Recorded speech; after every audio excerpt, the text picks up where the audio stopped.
Yeah, so Paige from Deadlock is one of the newer characters. All right, we'll do Paige. Hell yeah. It's literally a young Miss Frizzle. This is a young Miss Frizzle. Honestly, I prefer Ivy if I had to pick. Hey guys, what's up? Anorganic Pixel here. I'm playing a game as Paige, and I'll go into more detail as to why that I'm doing that later. Kind of big news today with Deadlock. We got a new patch update with the game itself. I'll kind of go into more detail about more of a SparkNotes version of some of the more important changes that have come to the game itself, more general understanding of the changes. And then if you want to get more into detail about specific characters and whatnot, I recommend reading out the patch notes. I don't want to sit here and just read off the whole patch notes to you guys in this video, but I'll kind of highlight some things that are interesting with this patch.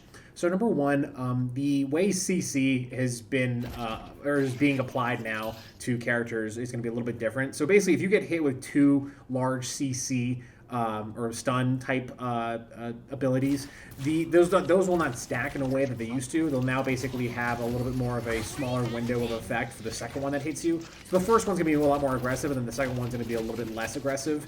You'll still have a bit of a stun there, or you'll have, I guess, a little bit of a CC component that happens to your character, but it won't be as aggressive, or the effect of it won't take as long. Not sure how Bebop's hook didn't get me there. Another thing that's also interesting too is that it's going to be the matchmaking itself has been a little updated to consider kind of the roster a bit. I think this is kind of a more interesting aspect to this patch, because my theory, and I'll go into more detail about how I feel about this later, my theory though is that I think the team at Deadlock or at Valve really do not want to enable some kind of a class system. So by enabling this balancing for roster, with the kind of taking a focus beyond just frontliners, what an amazing carry on my part, by the way. I think that's really more or less to kind of give more of a balance to the type of characters you're playing as, and also kind of maybe not necessarily making a class system for this game specifically, but making more of a system that kind of takes into account like who is going against each other, and what those characters are that are going up against each other looks like a bit. I'm not exactly 100% sure, but that's my kind of theory understanding of based on what I'm reading here. Another thing that's changed also is that the Soul Urn now has a little bit more of a different effects to it. You basically get 30% bullet and 30% spirit resist while carrying the urn. You move a little bit slower now, also while carrying the urn. And then damage while taking the urn for holding it too long is now increased from 1% to 1.5%. I'm upside down right now. It looks like I fell on my neck. Everyone click F5. Give me attention. Now is that to secure soul wallets or soul bags. I don't know if the community has really come to a determined understanding of like what we should be calling these things, the soul orbs or whatever that you kind of pick up once you kill an enemy hero, and they have like a bit of the unsecure souls that they drop on the floor. You now have to heavy melee punch those to secure them versus just standing over them to collect them over a period of time. I like this change a lot. I will admit, though, it does get me killed in this footage, and you'll see in just a minute, maybe, that me dying to that because I was unaware you had to heavy melee punch them. So it's kind of a cool change. I do enjoy that change a bit. I also like that because it kind of removes the whole... First off, it speeds up combat. It speeds you up in terms of getting back into the fight or back into the fray. And secondly, too, it removes that annoying aspect of like, okay, me and this other guy were standing over the soul urn thing or the soul wallet. Who picks it up? I'm not really 100% sure because, the way it calculates the timing on who gets there first and everything is not necessarily easy to read. So having a punch be part of that is going to be a lot more easy to read and a lot more digestible for the average viewer or even the person playing. There have also been a lot of new changes to the actual characters themselves.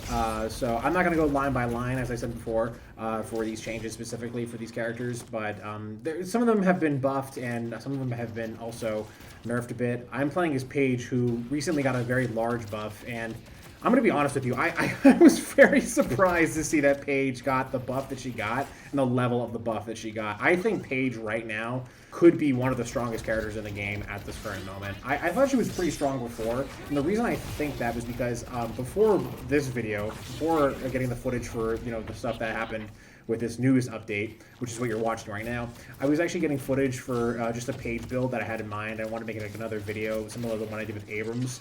And then this buff thing, this whole patch came out with Paige, and now she's a lot more ridiculously strong.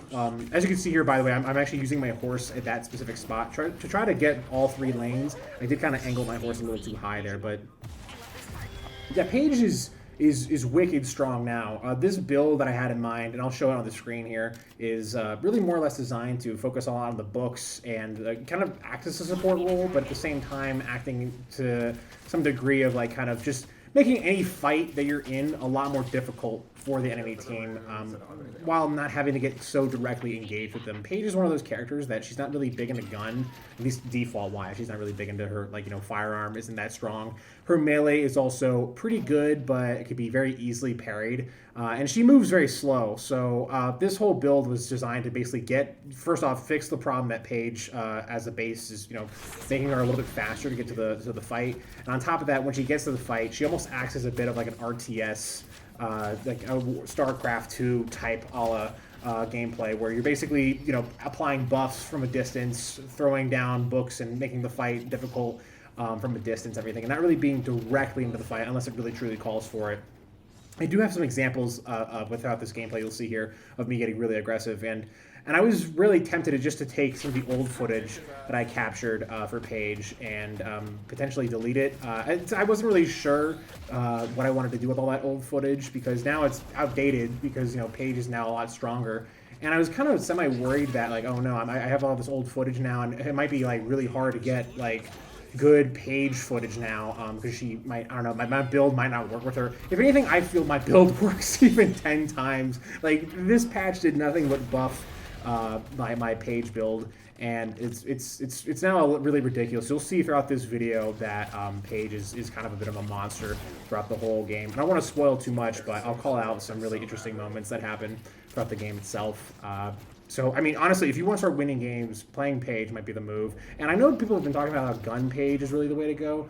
I disagree. I really think keeping Paige as this, like, support type, or, you know, just kind of building her where she has a lot of different options, the different ways to basically engage in the fight or kind of affect and control the fight. I really enjoy playing her that way. I've never really played gun Paige yet, so maybe I have to give that a shot. But for example, like me using my book there, Infernus is now taking, like, I believe like a 30% buff to his damage. By the way, his weapon damage. That doesn't necessarily mean melee damage or his spirit damage. And on top of that, it's protecting him from a lot of incoming damage as well. The duration of that now has been buffed. I had duration extender on this build a while back because my idea was that I just want my teammates in the beginning of every fight to just immediately be stronger than the enemy team, and especially when you get this the number 2 ability to level 5 is when it becomes ridiculous. You can just take down walkers with ease with your teammates. You can also just take down whole enemy squads that roam in around and whatnot. So you'll see more of that coming up. I do apply a little bit of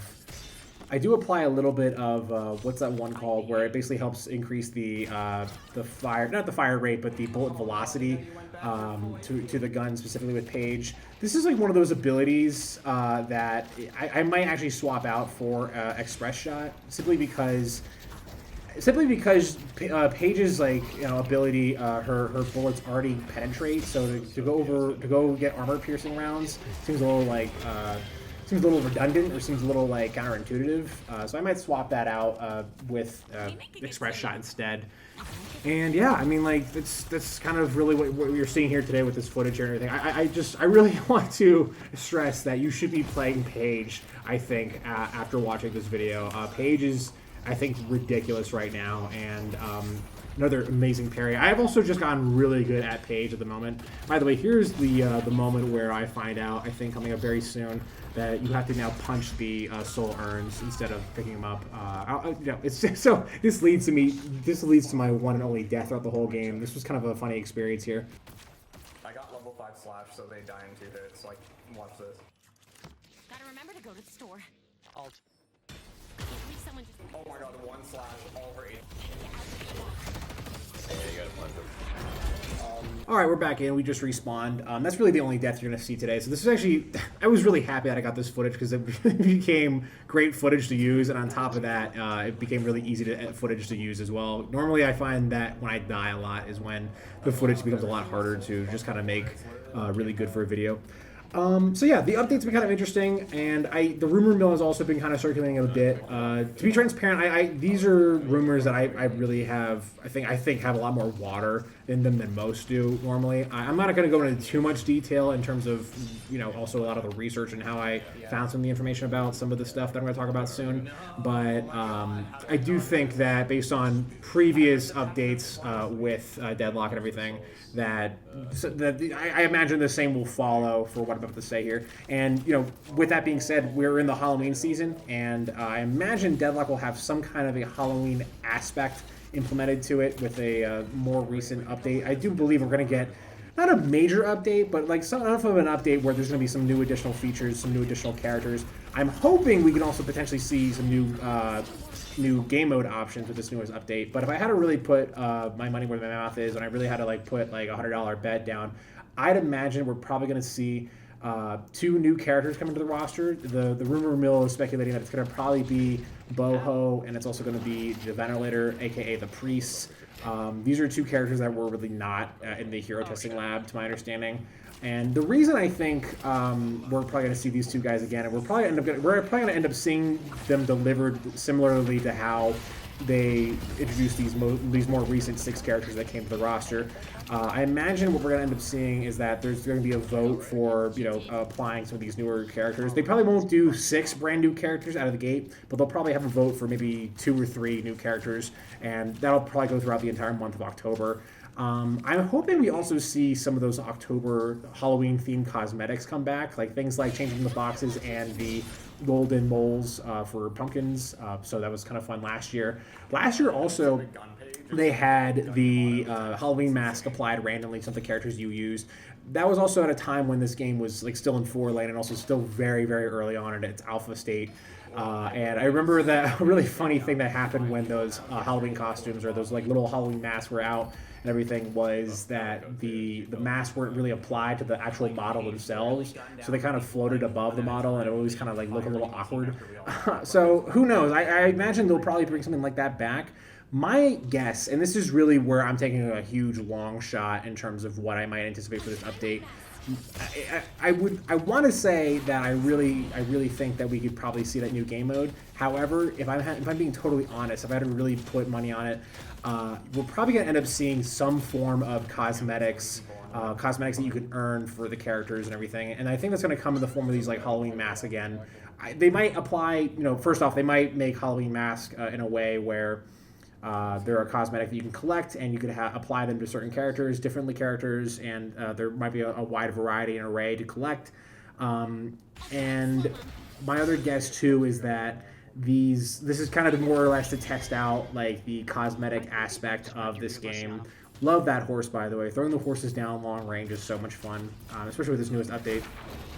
My guess is that Valve, though, is really curious to see what the overall user experience with the cosmetic system would look like. And also, I imagine also to test out cosmetic systems or the cosmetics within this game for optimization purposes and also for purposes in terms of maybe balancing or in terms of, also player interest. I do think a big part of this alpha test period is to understand the player interest or player feedback with the actual gameplay mechanics themselves, and I think a hideout was a big part of that. The reason I really think that the cosmetic piece is going to come to fruition is because I do feel if there is going to be a larger, newer update that comes out in the near future, a lot of it, I imagine there's going to be a part of that's going to be directed towards the hideout itself. What a great fake out for that punch right there. I cannot believe this warden didn't get me there. At this point now, this is where it's dawning on me during when I'm capturing this footage that Paige has truly become kind of an unstoppable killing machine. She's kind of scary to play against now, I find. So, and I really think that they're going to probably tone her down in the near future. One thing I will say, though, that I feel fairly confident in guessing on as well is that normally, when Valve had these larger updates that come out, before these larger updates come out, you see a lot of tweaks to the heroes that come through. So Abrams got his changed a bit. Calico got also nerfed a bit. Lash got nerfed a little bit here with this larger patch. So did Victor. Victor actually surprisingly was nerfed after the patch was released, almost as if oh yeah, actually by the way, Victor, all the Victor players out there, get ready to not be as vicious as you once were. But I normally find, and I've been playing this game for a long time too, normally I find whenever they make these patches like this, that also implies that they're going to be changing and potentially moving and adding some different stuff to the actual map itself. So I think as of right now, the reasoning they do this though, where they change the character movements or the character abilities and potentially how some of those abilities works, as well as some of the animations work with these characters as well. We've seen that a few of these newer characters like Mina and like Seven got animation reworks for some of their abilities, which is kind of, and also their melee attacks, which is really cool to see. But I also imagine that with like some of these changes to these characters, you're probably gonna end up seeing some different changes to the maps itself. I imagine they're probably gonna end up changing the statue area, the Fairfax statue, within that one section of the map itself on the Fairfax side of the map. I made a video about this. I feel like that's probably the more unfinished part of the updated version of the map that we're on right now. But I also imagine potentially there's rumor and speculation that they really want to change a lot of how the mid-boss works, but also how the ending base section works, the base end section of the map. I use my horse here again, by the way, to try to keep Calico in this game, in this fight. Yeah, I feel like the horses, by the way, truly might be an ultimate that actually rivals like larger and more powerful ultimates like Dynamo's ultimate, for example, or even like Lash's ultimate. I mean, the horses really just come through clutch in more ways than one, even in this video or other gameplay footage I have. So yeah, those are really just my theories in terms of what we might expect in the near future. I am hoping that we get some kind of Halloween aesthetically update applied to the game itself. I would love to see something like that. A lot of the Valve games right now are getting major updates. So, I mean, Halloween could really be a big month for Valve moving forward with games like TF2. Counter-Strike also had a fairly large update as well, which actually that one's also been interesting to follow because I guess like some of the maps that they created had to be removed because of I guess whoever made these maps decided to put really naughty words somehow and also use assets that they stole and lifted from somewhere else. So it's definitely an interesting time period right now for a lot of Valve properties and Valve games right now. Exciting, but at the same time, like, it'll be interesting how it all plays out in the long run. With Deadlock specifically, though, I do wonder if we're at the stage now where Valve is trying to figure out and test, like, okay, we clearly have a bit of an audience growth. We have an audience now that is more than 10,000 people. We might have to try to start testing out like what keeps these people here. What are some like aspects and gameplay mechanics and tools that we would like, you know, we might want to have players grind for, or players like test out and like also goof around with, express themselves with.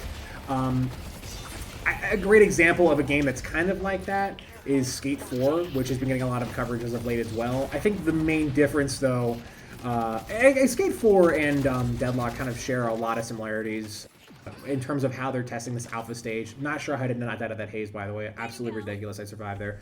But Skate 4 as a game right now is also in its alpha stage right now. It's in more of an open alpha / beta stage as well. And clearly, though, the focus with Skate 4 has been, all right, how do we immediately try to monetize this? I think Valve will eventually take that approach with the alpha or beta version that they're going to be in. I don't think that's going to come. I am hoping that Valve's smart enough to not try to monetize this game unless they finally put their seal of approval. But my guess is that they want to get a better general sense of like how players feel about certain cosmetics, how players interact and utilize these cosmetics. Sometimes, like, you know, with cosmetics or even customizations of any degree, you know, you have to understand that like players will abuse those tools and the ability to mess around with those cosmetics and everything. And I imagine that the Halloween update or a Halloween update of sorts would provide a really great testing ground for understanding this. I love the horses. Just every time I watch the horses, I'm always like, oh man, that's an amazing ultimate. Saved that Wraith there. I healed her. The horses heal, by the way, and also apply damage. I work within this build sometimes to apply a lightning scroll ability to it, just because having that stun from the horse and then the additional stun and damage that comes from afterwards with the lightning scroll is just too much fun. At this point, I feel like we're really in a good spot with the match right here. We're going to go ahead and actually start pushing here, and you're going to see in just a second also, by the way, the amount of like aggression that the book capability. First off, the book has now been applied to me and Infernus.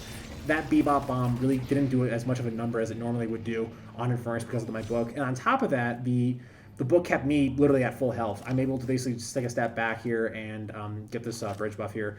I feel like Paige, and I know I keep bringing this up, but I really, really feel like if you want to experience Paige at her ultimate capacity, it's probably be right now. I imagine they're going to work towards nerfing her very soon. This is coming from a guy who's played this game a lot. I'm not a professional player, or I'm not a player who's like, you know, like the highest rank and everything, but I'm a ritualist, I believe 4 or 5 at the moment. In the games I've tested since like making and editing and working on this video, I've played about 5 or 6 games. I've been dominating all those games, and it's weird because you don't really notice it from Paige directly herself. You really more or less notice it because Paige is only buffing and making her teammates a lot stronger and more vicious. I do feel as if, though, now might also be an interesting time to actually go through some of the builds that I have with some of the other characters I work with. And, you know, it seems as if that they're also still fine-tuning and maybe potentially adjusting some of how some of these characters might work. I've heard rumors that they're actually potentially testing and trying some different approaches to how Victor's aura ability works specifically. That's going to be interesting to see. I do kind of feel as if, though, Victor's aura is actually not as strong as his other abilities and whatnot, so that'll be interesting to see if that rumor is actually true in the long run. I guess I really have nothing else to say about Deadlock and this patch and, like, you know, where it's at right now. It'll be very interesting to see if this new update comes out. Last time we made a video similar to this, the update came out like the next day, so we'll see. I'm gonna upload this on Sunday. And if it comes, I'm gonna put the fortune teller hat on, and I'm gonna go ahead and guess that this next Halloween size update, and the guess that I have here is that it's gonna include cosmetics, it's gonna include voting for these new characters, and it's gonna release Tuesday on October 7th. So yeah, I'm locking that in right now. I'm putting my life on the line for you guys. And speaking of which, I appreciate you guys have been tuning in to some of my videos for Deadlock and Team Fortress 2. Appreciate you guys watching. I do have one ask that you made it this far in the video. Aside from liking and subscribing, please also let me know how you think the audio sounds in this video. I've made some adjustments to the actual microphone that I'm using and also the space that I'm recording in. I know audio is a really big part of these videos. That's probably, by the way, I'm just going to sidestep here. That was probably the worst horse for the entire match right there you just saw. Don't worry, I will have a really amazing horse coming up very soon. And, but yeah, if you could just let me know if the audio sounds good or not. I just would like to get a general census on that. We're pushing in pretty hard here. At this point, it's becoming very, very clear that we have such a dominant presence on the map here. And one thing that we do that's really smart after our Infernus gets killed is that we take a step backwards here. I find that the player mentality has largely shifted to being a lot more defense focused than offense focused. Back in the day when this game was like fairly new, players were aggro as hell. Back in the day, like people would have still kept pushing. And I think people have become a lot smarter as to, first off, we're pushing into their spawns, so they literally have a section where they could just get full health right back and get right back into the fight again if need be, and we don't have that option if we're still pushing. And another one too is that I think players have also learned that you're not as strong as you think you are at a certain point in the game. We are pretty strong right now. I believe we're almost like 30k souls ahead here. So it only makes more sense, in my opinion, just to get stronger here. And on top of that, you can see on the mini-map that Bebop's making a really crazy decision to actually start running Urn in front of our teammates right now. So that gives us a lot of options here for either fighting them on the Urn spot, or like Calico is above on the mini-map here, maybe potentially getting a pick off and helping, kind of building a way towards working towards mid-boss here in a minute.